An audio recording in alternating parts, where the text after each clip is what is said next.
નમસ્કાર વિદ્યાર્થી મિત્રો, દવે ક્લાસીસ યુટ્યુબ ચેનલમાં આપનું હાર્દિક સ્વાગત છે.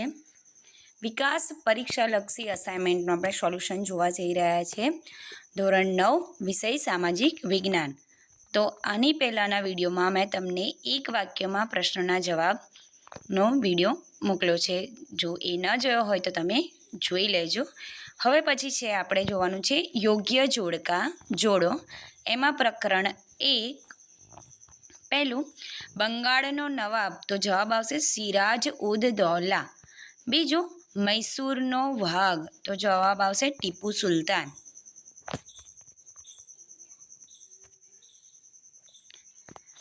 બીજું એમાં પહેલું છે ઉદાર ગવર્નર જનરલ, તો જવાબ આવશે વિલિયમ બેન્ટિંગ. બીજું ભારતીય સમાજ સુધારક, તો આવશે રાજા રામ મોહન રાય. પ્રકરણ 2 એમાં પહેલું નવેમ્બર 1917, તો રશિયાની બોલ્શેવિક ક્રાંતિ. બીજું જૂન 1919, તો વર્સેલ્સની સંધિ. બીજામાં પહેલું અમેરિકાના પ્રમુખ વુડ્રો વિલ્સન અને બીજું આવશે ફ્રાન્સના વડા, તો જવાબ આવશે ક્લેમેન્સો. પ્રકરણ 3 એમાં પહેલું વોલ સ્ટ્રીટ સંકટ, તો જવાબ આવશે 24 ઓક્ટોબર 1929. બીજું જર્મનીનું પોલેન્ડ પર આક્રમણ, તો તેનો જવાબ આવશે 1 સપ્ટેમ્બર 1939. બીજું એનું પહેલું WHO વિશ્વ આરોગ્ય સંસ્થા અને બીજું IMF, તો આંતરરાષ્ટ્રીય નાણાં ભંડોળ. પ્રકરણ 4 એમાં પહેલું ગાંધીજીના આધ્યાત્મિક ગુરુ, તો તેનો જવાબ આવશે શ્રીમદ રાજચંદ્ર. બીજું જલિયાવાલા બાગનો હત્યાકાંડ, તો જવાબ આવશે જનરલ ડાયર. બીજું એનું પહેલું જહાલવાદના એક નેતા, તો તેનો જવાબ આવશે લાલા લજપત રાય. બીજું સ્વરાજ્ય પક્ષના એક સ્થાપક મોતીલાલ નહેરુ. પ્રકરણ 8નું પહેલું બંધારણના અધ્યક્ષ, તો જવાબ આવશે ડૉક્ટર રાજેન્દ્ર પ્રસાદ. બીજું બંધારણની ખરડા સમિતિના અધ્યક્ષ, તો જવાબ આવશે ડૉક્ટર ભીમરાવ આંબેડકર. બીજું બંધારણનું રક્ષક અને વાલી, તો જવાબ આવશે ન્યાયતંત્ર. બીજું સંસદનું કાયમી ગૃહ, તો જવાબ આવશે રાજ્યસભા. પ્રકરણ 9 માનવ હક દિન, તો એનો જવાબ આવશે 10 ડિસેમ્બર. બીજું મૂળભૂત ફરજ દિન, તો 6 જાન્યુઆરી. મૂળભૂત હકોની ભૂમિકા, તો જવાબ આવશે કાનૂની. રાજ્યનીતિના માર્ગદર્શક સિદ્ધાંતોની ભૂમિકા, તો આવશે નૈતિક. પ્રકરણ 13 એમાં પહેલું ઇન્ડોનેશિયા, તો જવાબ આવશે મલાક્કાની સામુદ્રધુની. બીજું ભારતનો પ્રાચીનતમ પ્રદેશ, તો દક્ષિણનો દ્વિકલ્પીય પ્રદેશ. બીજું ભારતીય દ્વિકલ્પની પૂર્વમાં, તો આવશે બંગાળાની ખાડી. બીજું ભારતીય દ્વિકલ્પની પશ્ચિમમાં, તો જવાબ આવશે અરબ સાગર. પ્રકરણ 14 જૈંતિયા ટેકરીઓ, તો જવાબ આવશે મેઘાલય અને નીલગિરી, તો તમિલનાડુ. રાતી જમીન, તો આવશે લોહ તત્વ અને પડખાઉ જમીન, તો લોહ અને એલ્યુમિનિયમ. પહેલું સંચાલન શક્તિ માટેનું ખનિજ, તો જવાબ આવશે યુરેનિયમ અને બીજું અધાતુમય ખનિજ, તો આવશે ફ્લોરસ્પાર. પ્રકરણ 15 દક્ષિણની ગંગા, તો જવાબ આવશે ગોદાવરી અને ચિલ્કા સરોવર, તો લગુન સરોવર. સમુદ્રની ભરતીના કારણે રચાયેલું સરોવર, તો કોલેરુ સરોવર. ભૂગર્ભીય ક્રિયાઓ દ્વારા રચાયેલું સરોવર, તો વુલર સરોવર. ગંગા અને બ્રહ્મપુત્રનો સંયુક્ત પ્રવાહ, તો જવાબ આવશે મેઘના.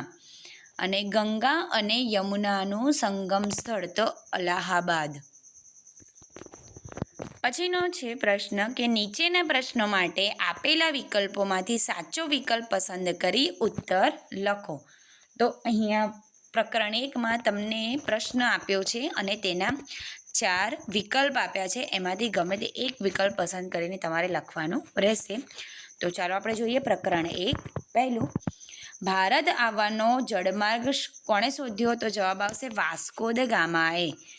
બીજું, નીચેનામાંથી કયું વિધાન ખોટું છે? તો જવાબ છે સી. પ્લાસીના યુદ્ધની કંપનીને બંગાળ, બિહાર અને ઓરિસ્સાની દીવાની સત્તા મળી. ત્રીજો, ભારતમાં પ્રથમ ગવર્નર જનરલ તરીકે કોણ આવ્યો? તો જવાબ આવશે વોરન હેસ્ટિંગ. ચોથું, ભારતમાં જાહેર બાંધકામ ખાતાની સ્થાપના કોના સમયમાં થઈ હતી? તો જવાબ આવશે ડેલહાઉસીના. 5, કોર્નવોલિસે ટીપુ સુલતાન સાથે કયો વિગ્રહ કર્યો? તો જવાબ આવશે સી. ત્રીજો મૈસૂર વિગ્રહ. પ્રકરણ 2, નેધરલેન્ડ્સ, બેલ્જિયમ અને લક્ઝમબર્ગ પર કયા રાષ્ટ્રની સત્તા હતી? તો જવાબ આવશે સ્પેનની. બીજું, ફ્રેન્કફર્ટની સંધિમાં ફ્રાન્સે કયા પ્રદેશો ગુમાવ્યા હતા? તો જવાબ આવશે આલ્સેસ અને લોરેન્સના પ્રદેશો. ત્રીજું, જર્મન સમ્રાટ કૈસર વિલિયમ બીજો કઈ નીતિમાં માનતો હતો? તો જવાબ આવશે વિશ્વ પ્રભુત્વ. ચોથું, બ્લેક હેન્ડ નામની ઉગ્રવાદી સંસ્થા કયા દેશમાં સ્થપાઈ હતી? તો જવાબ આવશે સર્બિયામાં. 5મું, નીચેનામાંથી કયા રાષ્ટ્રને રાષ્ટ્રસંઘમાં સ્થાન મળ્યું નહોતું? તો જવાબ આવશે રશિયાને.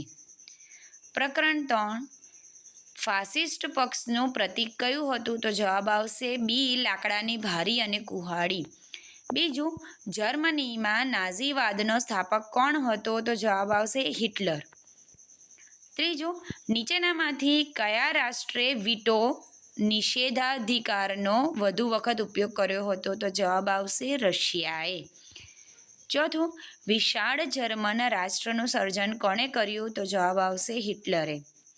5, સંયુક્ત રાષ્ટ્રોનું સૌથી મહત્વનું અંગ કયું છે? તો જવાબ આવશે સલામત સમિતિ. પ્રકરણ 4, બંગાળના ભાગલાના અમલનો દિવસ કયા દિન તરીકે મનાવવામાં આવ્યો? તો જવાબ આવશે રાષ્ટ્રીય શોક દિન. બીજું, પાકિસ્તાનના સાચા સર્જક મહમ્મદ અલી ઝીણા કે રહીમતુલ્લા નહીં પરંતુ ખાલી જગ્યા જ હતા? તો જવાબ આવશે લોર્ડ મિન્ટો. ત્રીજું, સ્વરાજ્ય મારો જન્મસિદ્ધ હક છે અને હું તેને લઈને જ જપીશ. આ વિધાન કોણે કહ્યું હતું? તો જવાબ આવશે બાળ ગંગાધર ટિળકે.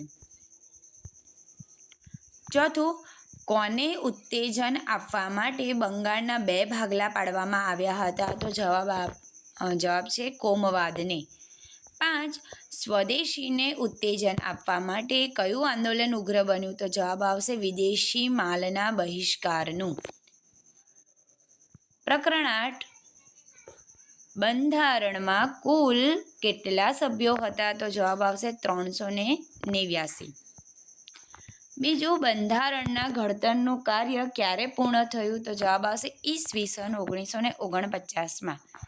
ત્રીજું, નીચેનામાંથી કયા દેશનું બંધારણ લિખિત સ્વરૂપનું નથી? તો જવાબ આવશે ઇઝરાયેલનું. ચોથું, નીચેનામાંથી કયા દેશમાં દરેક નાગરિક બેવડું નાગરિકત્વ ધરાવે છે? તો જવાબ આવશે યુએસએમાં. 5, સંઘ યાદીમાં કેટલા વિષયો સમાવિષ્ટ છે? તો જવાબ આવશે 97. પ્રકરણ 9, કઈ ઉંમરમાં બાળકોને મફત અને નિઃશુલ્ક પ્રાથમિક શિક્ષણ મેળવવાનો અધિકાર છે? તો જવાબ આવશે 6 થી 14 વર્ષના. બીજું, કઈ ઉંમરના બાળકોને જોખમી વ્યવસાયમાં રોકી શકાય નહીં? તો જવાબ આવશે 14 વર્ષથી નીચેના. ત્રીજું, ભારતમાં સામાજિક અને આર્થિક લોકશાહી સ્થાપવા બંધારણમાં શી જોગવાઈ છે? તો જવાબ આવશે રાજ્ય નીતિના માર્ગદર્શક સિદ્ધાંતોની. ચોથું, એક અનુસૂચિત જાતિના બહેનને ગામના કૂવામાંથી પાણી ભરવા ન દીધું, આમાં કયા મૂળભૂત હકનું ઉલ્લંઘન થયું ગણાય? તો જવાબ આવશે સમાનતાનો હક. પાંચમું, રાજ્યની સત્તાને કોણ વિસ્તારે છે? તો જવાબ આવશે મૂળભૂત હકો. પ્રકરણ 13, ભારતની પ્રમાણ સમય રેખા કયા રાજ્યમાંથી પસાર થતી નથી? તો જવાબ આવશે તમિલનાડુ. બીજું, ભારતની ઉત્તરે ચીન અને ભારતની વાયવ્ય ખાલી જગ્યા. તો જવાબ આવશે પાકિસ્તાન. ત્રીજું, ભારતના અક્ષાંશીય અને રેખાંશીય વિસ્તારો આશરે કેટલા અંશ જેટલા છે? તો જવાબ આવશે 30. ચોથું, ભારતની ઉત્તર દક્ષિણ લંબાઈ આશરે કેટલા કિલોમીટર જેટલી છે? તો 3214. 5, મુખ્ય મૃદાવરણીય પ્લેટો કેટલી છે? તો જવાબ આવશે 7. પ્રકરણ 14, પહેલું, અરવલ્લી અને વિંધ્યાચળની વચ્ચે કયો ઉચ્ચ પ્રદેશ આવેલો છે? તો જવાબ આવશે માળવાનો. બીજું, પશ્ચિમનું તટીય મેદાન ગોવાથી દક્ષિણે કયા નામે ઓળખાય છે? તો જવાબ આવશે મલબાર. ત્રીજું, વિશ્વનો સૌથી ઊંચો પર્વત કયો છે? તો જવાબ આવશે હિમાલય. ચોથું, અરવલ્લી કયા પ્રકારનો પર્વત છે? તો જવાબ આવશે ગેડ. 5, બેસાલ્ટ કયા પ્રકારનો ખડક છે? તો જવાબ આવશે આગ્નેય. પ્રકરણ 15, એમાં પહેલું, ગંગાને મળતી મુખ્ય નદીઓ કઈ કઈ છે? તો જવાબ આવશે યમુના, ઘાઘરા, ગંડક અને કોશી. બીજું, દ્વિકલ્પીય નદીઓ માટે કયો પર્વત મુખ્ય વિભાજક છે? તો જવાબ આવશે પશ્ચિમ ઘાટ. ત્રીજું, કાવેરી કઈ પર્વતમાળામાંથી નીકળે છે? તો જવાબ આવશે બ્રહ્મગીરી. ચોથું, નીચેનામાંથી કયું એક જોડકું ખરું છે? તો જવાબ આવશે ડી, રાષ્ટ્રીય નદી સંરક્ષણ યોજના NRCS. 5, નીચેના પૈકી કઈ નદીનું બેઝિન ક્ષેત્ર છત્તીસગઢ, ઝારખંડ અને ઓડિશામાં ફેલાયેલું છે? તો જવાબ આવશે મહાનદી. તો આ હતું તમારો વિભાગ એનું સંપૂર્ણ સોલ્યુશન. જો તમને આ વિડીયો પસંદ આવ્યો તો વિડીયોને લાઈક કરો, તમારા મિત્રો સાથે વિડીયોને શેર કરો અને મારી ચેનલને સબસ્ક્રાઈબ કરો. ધન્યવાદ.